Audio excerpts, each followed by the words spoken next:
پوری دنیا میں کاروبار بند ہو رہے ہیں اور سب کی نظریں ان مذاکرات پر ٹکی ہیں۔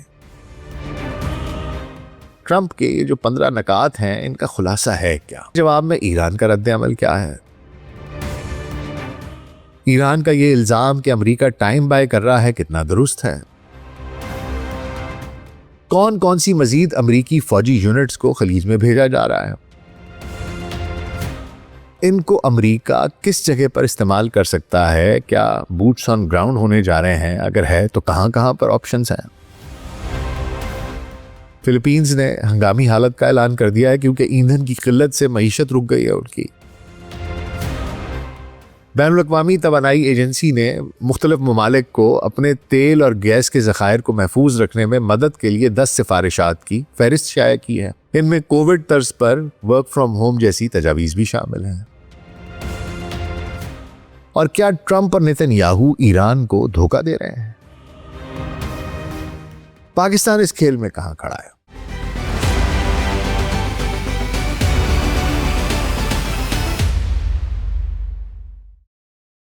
گلوبل سچ پوڈ کاسٹ ڈاکٹر ناصر بیگ کے ساتھ آپ کی خدمت میں حاضر ہیں جی۔ السلام علیکم۔ بچپن میں بڑے بوڑھے بچوں سے کھیلتے تو پہیلیاں بجھواتے، اب نہ ویسے بڑے بوڑھے رہے نہ ویسے بچے، لیکن ایک بوڑھا ایسا ہے جو اپنے پوتے پوتیوں نواسے نواسیوں کا تو علم ہی ہے، لیکن باقی ساری دنیا کو پہیلیاں بجھوا رہا ہے، اور اس بزرگ کا نام ہے ڈونلڈ ٹرمپ۔ میڈیا سے کہتا ہے کہ ایران سے بات ہو رہی ہے، پوچھا کس سے تو بولا ہے کوئی جس کی سب بہت عزت کرتے ہیں۔ پوچھا جناب کیا آیت اللہ مجتبیٰ ہیں، ان سے بات ہو رہی ہے؟ نہیں وہ نہیں ہے۔ کہتا ہے اس کا تو پتہ ہی نہیں ہے کہ وہ زخمی ہے کہاں ہے، اس کا تو کسی کو نہیں پتا، کوئی اور ہے۔ کہتا ہے جی باقی ساروں کو تو میں نے بمباری کی تھی، ان کو شہید کر دیا تھا۔ تو پوچھا بھائی کون ہے؟ بس کوئی ہے بھائی، کون ہے؟ لیکن بس پہیلیاں بجھوائیں۔ پھر کہتا ہے کہ ایران نے کل کچھ ایسا کیا جو واقعی حیرت انگیز تھا، انہوں نے ہمیں ایک تحفہ بھیجا جو آج مل گیا، ایک بہت بڑا بیش قیمت تحفہ، لیکن میں بتاؤں گا نہیں کہ وہ تحفہ کیا تھا، بس ایک بہت بڑا انعام تھا، یوں سمجھ لو۔ بھائی سیدھی بات کرو، یہ کیا ساس بہو کا ڈرامہ لگایا ہوا ہے؟ میڈیا سوال پوچھتا رہا کہ بھائی کس سے بات کر رہے ہو، یا جنگ کے خاتمے کی شرائط کیا ہو سکتی ہیں؟ کیا ہے جو تمہیں مل گیا ہے ایسا جس کو کہ تم سمجھ رہے ہو کہ پتہ نہیں کیا بیش قیمت تحفہ ہے جو تمہیں مل گیا ہے، لیکن نہیں، جان بوجھ کر ڈرامے کر رہا ہے۔ اچھا، اس الجھن میں زیادہ اضافہ اس لیے بھی ہو جاتا ہے کہ ایران میں کوئی ایک بھی ایسا شخص نہیں ہے جس نے اس کی خرافات کی تصدیق کی ہو۔ وہ کہتے ہیں بھائی خود سے باتیں کر رہے ہو، بڑی میمز بن رہی ہیں، لوگ کوئی دکھا رہے ہیں کہ ڈونلڈ ٹرمپ کسی سائیکالوجسٹ کے پاس بیٹھا ہوا ہے اور سائیکالوجسٹ اس سے پوچھ رہا ہے کہ کیا ایرانی اس کمرے میں ہے؟ وہ کہہ رہے ہیں ہاں۔ کہتے ہیں کیا تمہاری ان سے بات چیت ہو رہی ہے؟ وہ کہتا ہے ہاں ہو رہی ہے۔ یعنی وہ کہہ رہے ہیں کہ یہ نفسیاتی ہو گیا، ذہنی مریض ہو گیا۔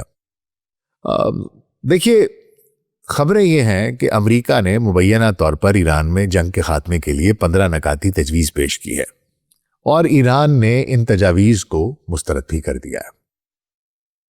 ایران کا کہنا ہے کہ وہ جنگ اور اپنے پڑوسیوں پر یہ جو امریکی بیسز ہیں اور باقی جگہ ہیں ان پر حملے صرف اس صورت میں ختم کرے گا جب امریکہ دیگر اور بہت سی ان کی ڈیمانڈز ہیں ان کے علاوہ ایران کو جنگی نقصانات کا ہرجانہ بھی ادا کرے گا۔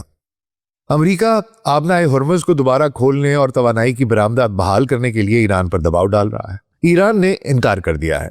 ایران میں اس وقت امریکہ پر اعتماد کا شدید فقدان ہے، اور اس کی بہت سی وجوہات ہیں، اور پہلی وجہ تو یہ ہے کہ ٹرمپ نے اپنی پہلی مدت صدارت میں ایران کے ساتھ دستخط شدہ معاہدہ منسوخ کر دیا تھا۔ JCPOA تھا، joint comprehensive plan of action تھا، اور اس کے تحت بہت سی چیزیں سائن ہو گئی ہوئی تھیں، کچھ سینکشنز اٹھ گئی ہوئی تھیں، اور یہ صاحب آئے اور انہوں نے کہا یہ تو ہونا ہی نہیں چاہیے تھا، یہ تو اس قابل ہی نہیں ہے، فلانا دھماکہ اور بدتمیزی جیسا کہ اس کا شیوا ہے۔ پھر اس کے بعد گزشتہ برس جب انہوں نے حملہ کیا ایران کے اوپر، اس وقت بھی مذاکرات ہو رہے تھے، اور مذاکرات کے دوران امریکہ نے حملہ کر دیا، اور اس برس بھی مذاکرات جب بالکل کامیابی کے قریب تھے، ایک اور ٹاکس کا اور راؤنڈ ہونا تھا اور یہ چیزیں ساری کی ساری سیٹل ہو جانی تھی، تو امریکہ نے اسرائیل کے ساتھ مل کر پھر حملہ کر دیا۔ اب ایرانی ٹرمپ پر کس طرح سے اعتماد کر سکتے ہیں؟ ایران میں یہ سوچ ہے کہ ٹرمپ از بائنگ ٹائم، اور اس کی وجہ یہ ہے کہ ٹرمپ کا ٹریک ریکارڈ ہی ایسا ہے، اور اس کے علاوہ ٹریک ریکارڈ کے علاوہ اس عدم اعتماد کی بنیادی وجہ یہ ہے کہ جو 5 دن کی مہلت ہے اس کے باوجود ٹرمپ کی جانب سے خلیج فارس کے ارد گرد مزید امریکی فوج کو جمع کیا جا رہا ہے، اسپیشل فورسز کو جمع کیا جا رہا ہے، جس سے یہ گمان گزرتا ہے، شک گزرتا ہے کہ ڈونلڈ ٹرمپ خلیج میں ایک خطرناک فوجی آپریشن کے لیے ٹائم بائی کر رہا ہے۔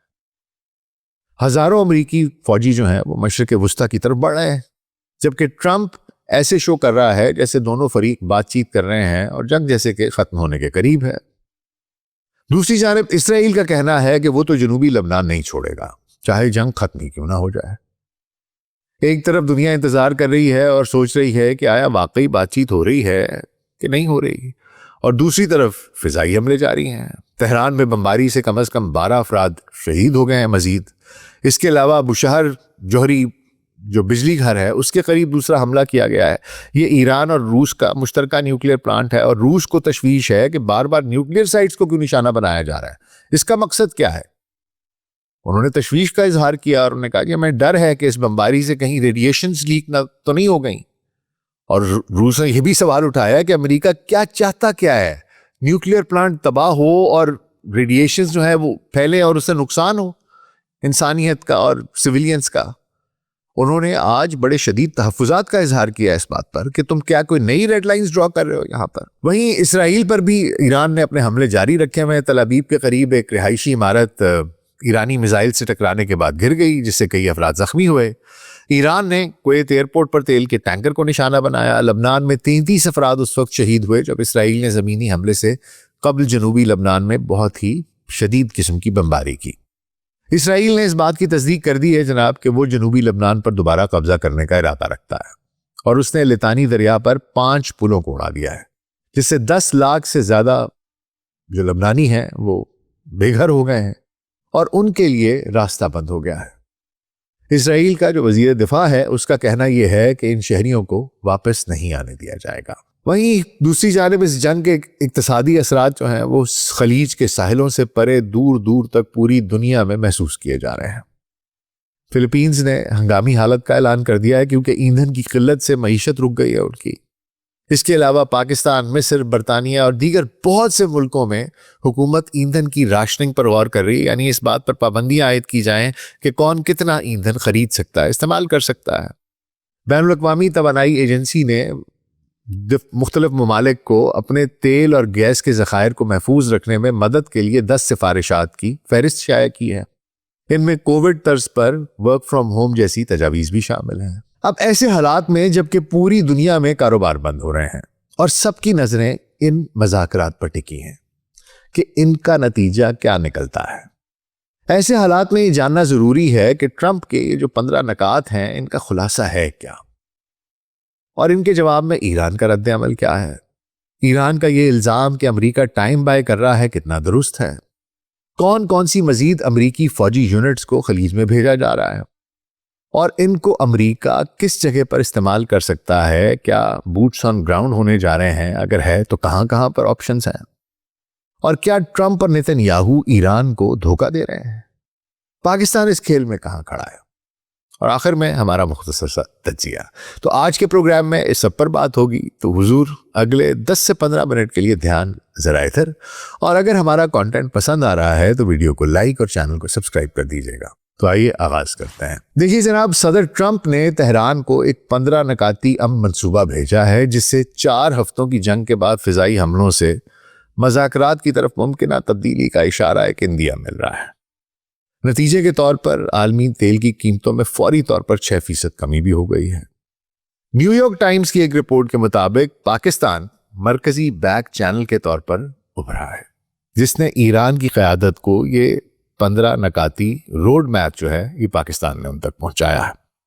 اسلام آباد، ترکی یا مصر، ان کو امریکہ ایران کے براہ راست اعلیٰ سطحی مذاکرات کے لیے غیر جانبدار مقام کے طور پر تجویز کیا جا رہا ہے۔ اعتماد کے اظہار کے طور پر ٹرمپ نے نتیجہ خیز بات چیت کو چانس دینے کے لیے ایران کے پاور گرڈ پر جو ان نے منصوبہ بند حملے تھے، انہوں نے کہا تھا کہ جی میں اگلے 48 گھنٹوں میں پاور گرڈ پر حملے کر دوں گا ایران کے، وہ انہیں 5 دن کے لیے روک دیے، جبکہ ایران نے اعلان کیا کہ وہ نان ہاسٹل تیل کے جہازوں کو آبنائے ہرمز سے گزرنے کی اجازت دے دے گا۔ یہ اقدام مذاکرات کی حمایت کے لیے ایک اشارہ سمجھا جا رہا ہے۔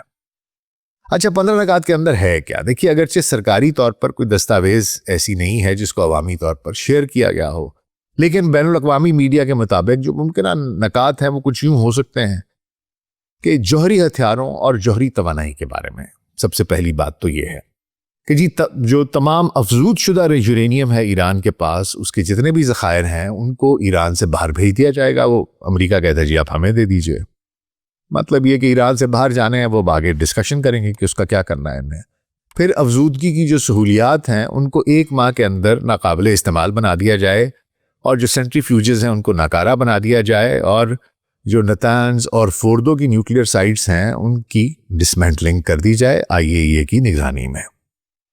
اور اس سے ظاہری بات ہے، یہ بات ثابت ہو جاتی ہے کہ ایران جوہری ہتھیار نہیں بنائے گا۔ مطلب یہ کہ ایون جو سویلین یوز کے لیے بھی ایران کے پاس ایران کے اندر ایسی کوئی فیسلٹی موجود نہیں ہوگی۔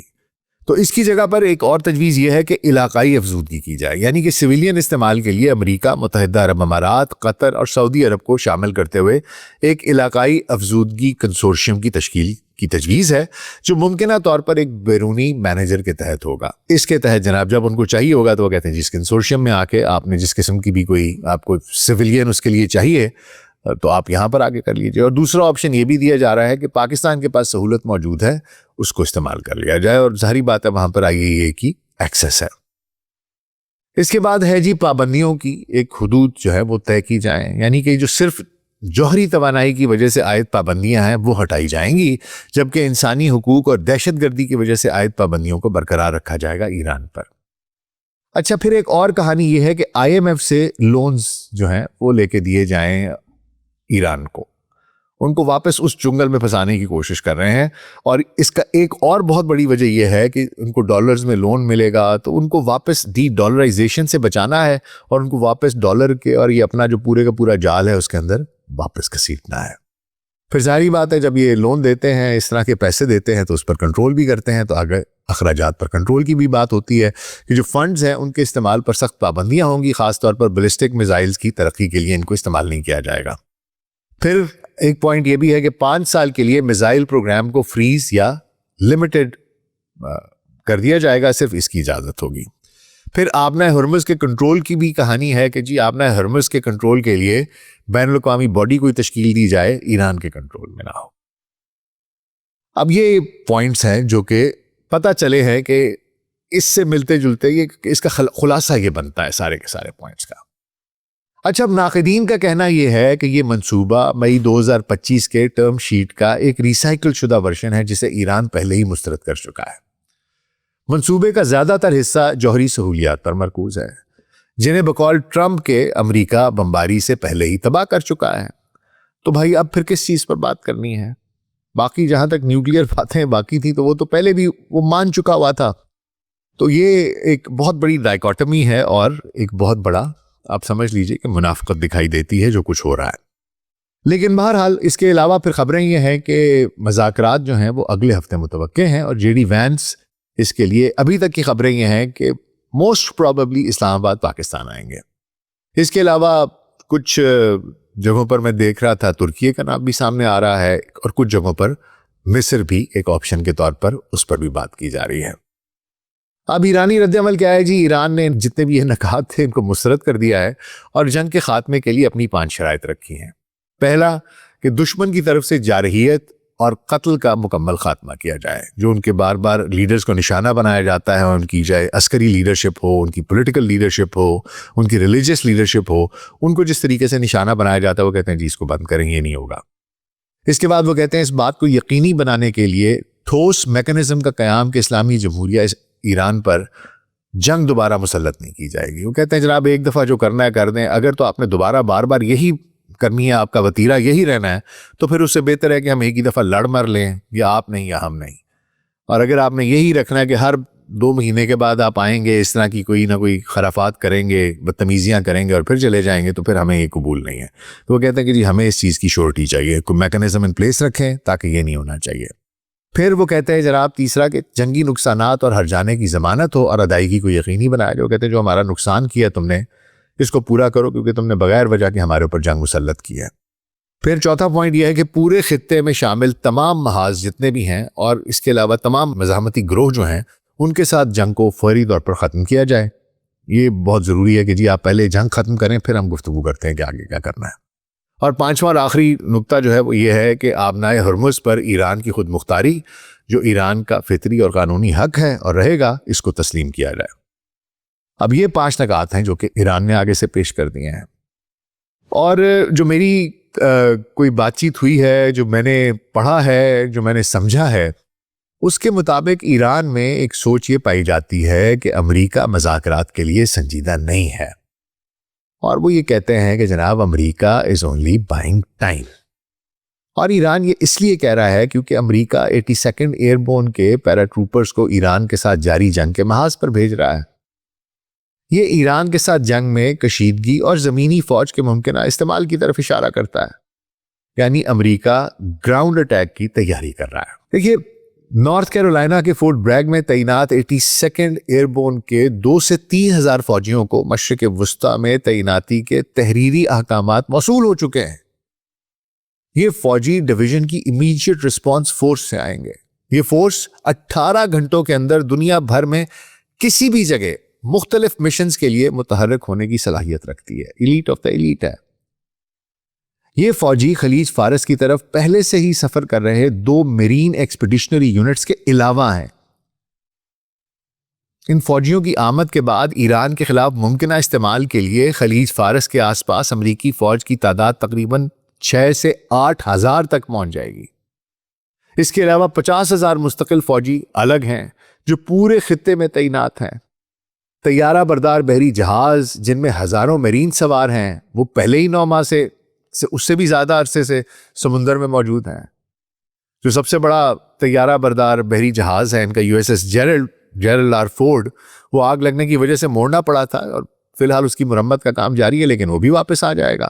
اور USS ابراہیم لنکن وہ پہلے سے وہاں موجود ہے. تو امریکہ ایک طرف مذاکرات کی بات کر رہا ہے اور دوسری طرف اپنی عسکری طاقت کو علاقے میں مضبوط کرنے کی کوشش کر رہا ہے, جس کی وجہ سے ایران میں امریکی انٹینشنز کو لے کر پہلے سے موجود شکوک و شبہات میں مزید اضافہ ہو رہا ہے. کیونکہ ان یونٹس کی تعیناتی ایران کے خلاف زمینی کارروائی کی طرف اشارہ کر رہی ہے. جو 82nd ایئر بون ہے یہ ڈینجرس گراؤنڈ آپریشنز میں مہارت رکھتے ہیں. انہیں ہدف پر پیراشوٹ کے ذریعے اتارا جاتا ہے. ایران میں امریکہ کے پاس اب دیکھنے کی بات یہ ہے کہ اگر انہیں گراؤنڈ آپریشن کرنا ہے تو کہاں پر کیا جا سکتا ہے. ایران میں امریکہ کے پاس زمینی حملہ کرنے کے 3 آپشنز موجود دکھائی دیتے ہیں جہاں پر یہ کر سکتے ہیں. پہلا آپشن تو خاک جزیرہ ہے کہ اس پر قبضہ کرنے کی کوشش ہو سکتی ہے کہ یہاں پر ان کو پیرا ڈراپ کر دیا جائے. اور یہ جو جزیرہ ہے خاک جزیرہ, یہ ایرانیوں کی بنیادی تیل برآمدی سہولت کی جان ہے, اس کا دل ہے, اس کا مرکز ہے. اس پر امریکہ کی طرف سے پہلے بھی ایک دفعہ شدید بمباری کی جا چکی ہے. حالانکہ اس کی پیداواری صلاحیت کو نقصان نہیں پہنچایا گیا تھا, لیکن وہاں جو فوجی تنصیبات تھیں ان کو تباہ کر دیا گیا تھا. اب اگر امریکہ اس جزیرے پر قبضہ کر لیتا ہے تو یہ ایران کی توانائی کی لائف لائن کو کاٹ دے گا. لیکن ایسا کرنے سے امریکی فوجی خطے میں اپنی فضائی مدد سے بھی محروم ہو جائیں گے اور ایران کے مین لینڈ سے ایک انتہائی آسان ہدف بن جائیں گے. اس لیے یہ بہت ہی ڈینجرس ہوگا اگر یہ فیصلہ امریکہ نے کیا تو. دوسرا آپشن کیا ہے, وہ کشم ہو سکتا ہے. یہ بھی ایک بہت بڑا جزیرہ ہے, خلیج کا سب سے بڑا جزیرہ ہے اور آبنائے ہرمز کی اسٹریٹجک نیک ہے. 7 مارچ کو ایک امریکی اسرائیلی حملے نے وہاں پر ڈیسیلینیشن پلانٹ کو تباہ کر دیا تھا جو 30 سے زیادہ دیہاتوں کو صاف پانی فراہم کرتا تھا. اب اگر امریکہ اس پر قبضہ کر لیتا ہے تو وہ آبنائے ہرمز کو دوبارہ کھولنے کی پوزیشن میں آ جائے گا. لیکن یہ تبھی ممکن ہے جب وہ اسے لے سکے, اس کو کیپچر کر سکے. ایک بار پھر یہاں پر امریکی فوج ایرانی ساحل کے ساتھ ساتھ بندر عباس کے فوجی اڈے سے بھی بے حد قریب ہو جاتی ہے اور ایک شدید قسم کا ان کو ڈس ایڈوانٹیج رہے گا اور بہت ہی خطرناک آپریشن ہوگا اگر انہوں نے یہ انڈرٹیک کرنے کی کوشش کی. ایرانی چھوڑیں گے نہیں ان کو. ایران کو دراصل ایک بہت بڑا ایڈوانٹیج ہے اور وہ اس کی جغرافیائی پوزیشن کا ہے. خلیج کے ساتھ یہ پورا علاقہ زاگروس پہاڑی سلسلے پر مشتمل ہے جو نہ صرف ایران کو ساحلی حملے سے بچاتا ہے بلکہ اس کے میزائل اور ڈرون لانچرز کے لیے کور بھی فراہم کرتا ہے. تو یہ دونوں جگہ تو ہم نے آپ کو بتا دی, دونوں جزیرے بڑے خطرناک ہیں. اب ایک اور جگہ بچتی ہے جہاں امریکی جو ہیں وہ اپنی زمینی لینڈنگ کی کوشش کر سکتے ہیں، اور وہ ہے پاکستان کی سرحد کے قریب بلوچستان کے پاس۔ یہ علاقہ بہت زیادہ ہموار ہے اور پیراٹروپرز کو USS ابراہیم لنکن سے کور بھی مل سکتا ہے، لیکن ایک واضح مسئلہ یہ ہے کہ یہ تہران سے بہت زیادہ دور ہے، اور دوسرا یہ کہ پاکستان اس معاملے سے حد الوسع کوششیں کرے گا کہ خود کو دور رکھا جائے، کیونکہ پاکستان اس پوزیشن میں نہیں ہے کہ وہ اس قسم کے کسی بھی آپریشن میں خود کو انوالو کر سکے۔ تو یہ جناب مجموعی طور پر پتہ یہ چلتا ہے کہ ٹرمپ کے پاس یہ 3 آپشنز ہیں زمینی حملہ کرنے کے لیے، اور ان میں کوئی بھی آپشن ایسی نہیں ہے جو کہ اس کے لیے سازگار ہو یا جسے آپ یہ کہیں کہ یہ ایک اچھی آپشن ہے، اس پر وہ عمل کر سکتے ہیں۔ اور یہ ایران کی ایک بہت بڑی اسٹرینتھ ہے۔ ایک انٹرویو کے دوران مجھے یاد آ گیا تو آپ کے ساتھ شیئر کرتا چلوں کہ جو ایک ویسٹرن اینکر تھا، اس نے پوچھا عباس عراقچی سے کہ آپ اپنے ملک میں امریکی زمینی حملے سے خوف زدہ نہیں ہیں؟ تو ان کے چہرے پر ایک شریر سی مسکراہٹ آئی اور انہوں نے کہا کہ نہیں، ہم ان کا انتظار کر رہے ہیں۔ تو اس سے آپ کو اندازہ ہو جانا چاہیے کہ ان کو بھی پتہ ہے کہ یہ کہاں کہاں آ سکتے ہیں، اور وہ ان کا انتظار کر رہے ہیں کہ ان کو ٹریپ کر کے اور ان کی طبیعت سیٹ کی جائے۔ تو یہ ساری کی ساری کہانی بن رہی ہے جناب کہ کیا ہو رہا ہے اور کیا نہیں ہو رہا۔ اب آخر میں ایک مختصر سا تجزیہ آپ کی خدمت میں پیش کر دوں گا۔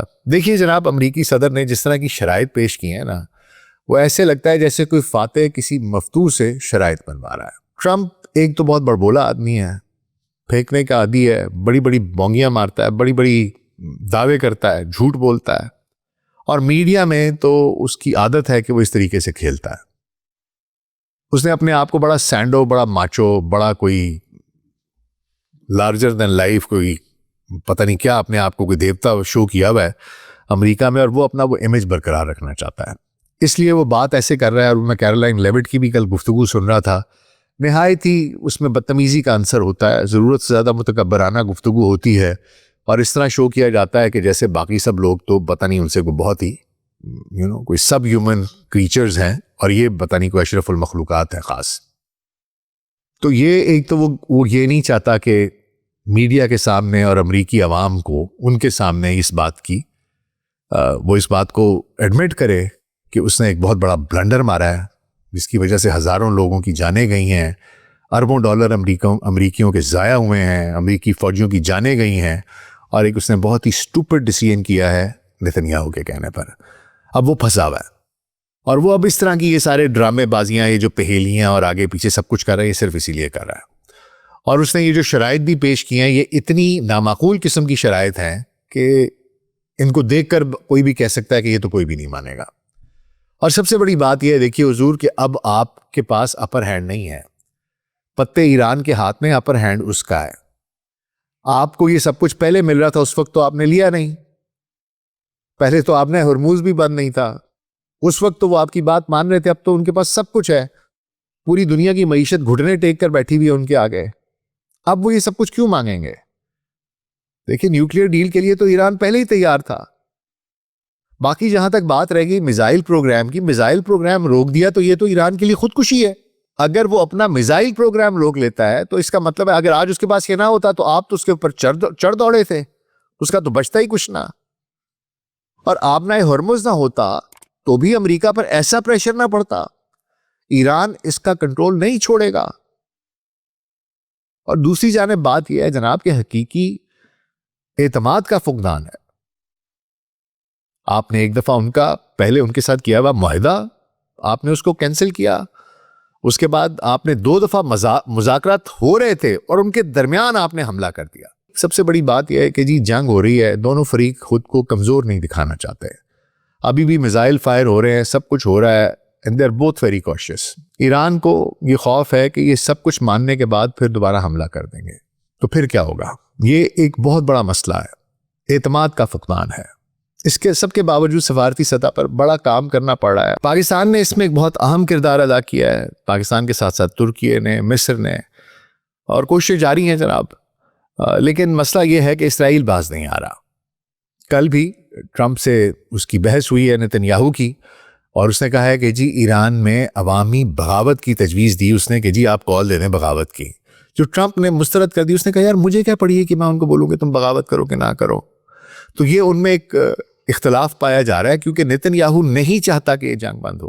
اور یہ بات میں نے آپ کو بارہا بتائی ہے کہ نتن یاہو کا جو اصل مقصد ہے, جو اس کا اصل گول ہے, وہ ایران کو تباہ کرنا ہے, ان کو کمزور کرنا ہے, خلیجی ممالک کا جتنا نقصان ہو سکتا ہے کرنا ہے, ان کو کمزور کرنا ہے, ان کو تباہ کرنا ہے, تاکہ اس پورے کے پورے خطے میں صرف اور صرف اسرائیل جو ہے نا وہ ایک طاقتور ملک ہو اور باقی سارے کے سارے بونے ہوں, مجٹس ہوں, جن کو جس طرح چاہے جب چاہے وہ کان سے پکڑ کے کسی کو ادھر پھینک دے اور کسی کو ادھر پھینک دے.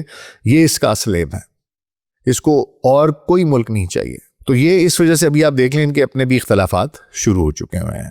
اور یہ بات جب اس نے کہی ہے نا کہ جی ہم وہاں پر ان کو کال دیں کہ آپ یہاں پر اٹھ کھڑے ہوں اور بغاوت کریں, تو ایران نے اسی وقت 39 دہشت گرد گرفتار کیے ہیں تہران سے, اور نے کہا ہے کہ جی ان کے اسرائیل سے روابط تھے.